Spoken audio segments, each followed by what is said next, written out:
Hello বন্ধুরা, আমি এসে কিচেনের ফার্স্ট ব্লগে একটা দারুণ রেসিপি নিয়ে। এই রেসিপিটা হচ্ছে জনা দিয়ে বানানো। এর ব্যাটারটা বানানোর সময় আপনাদেরকে তো আমার দেখানো হলো না, তবে আমি বলে দিই এর মধ্যে আমি কী কী অ্যাড করেছি। এতে আমি জনারের দানাগুলো ছাড়িয়ে পরে মিক্সার গ্রাইন্ড করার পর এটার উপর চিনি আর নুন দিয়েছি। ব্যাটারটা রেডি হয়ে যাওয়া এইভাবে পকোড়ির মতন একটা একটা করে আমি তেলে ছেড়ে দিয়েছি।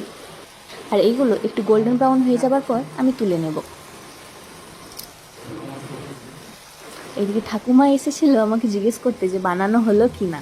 আমি বললাম, ঠাকুমা পুজোর জন্য আমি কটা প্রসাদের জন্য সাইড করে রেখেলি, তারপর হয়ে গেলে আমি তোমাকে দিয়ে আসবো। আর আসলে এটা স্পেশাল আমি ভাদু পুজোর প্রসাদ বানানোর জন্য বানাচ্ছি। আমার এই নতুন ব্লগ যদি আপনাদেরকে ভালো লেগে থাকে তাহলে আমার চ্যানেলটাকে ফলো করে দিন আর লাইক শেয়ার কমেন্ট করতে ভুলবেন।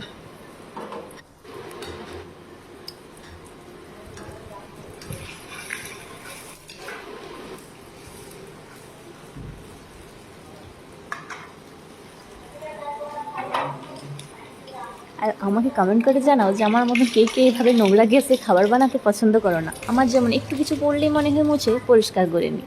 এই দেখুন পরিষ্কার করে নিয়েছি। আর একদিকে এই জোনারকে তোমরা কমেন্টে কী বললো আমাকে নিশ্চয়ই জানিও। আমরা এটাকে দওয়ারি কিংবা জোনারি গুলগুল্লা বলি।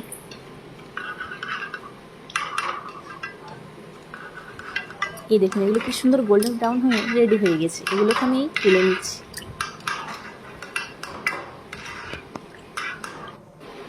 এই রেসিপিটা আপনারা নিজের বাড়িতে করে দেখুন, খেতে খুবই সুন্দর, খুবই সুস্বাদু।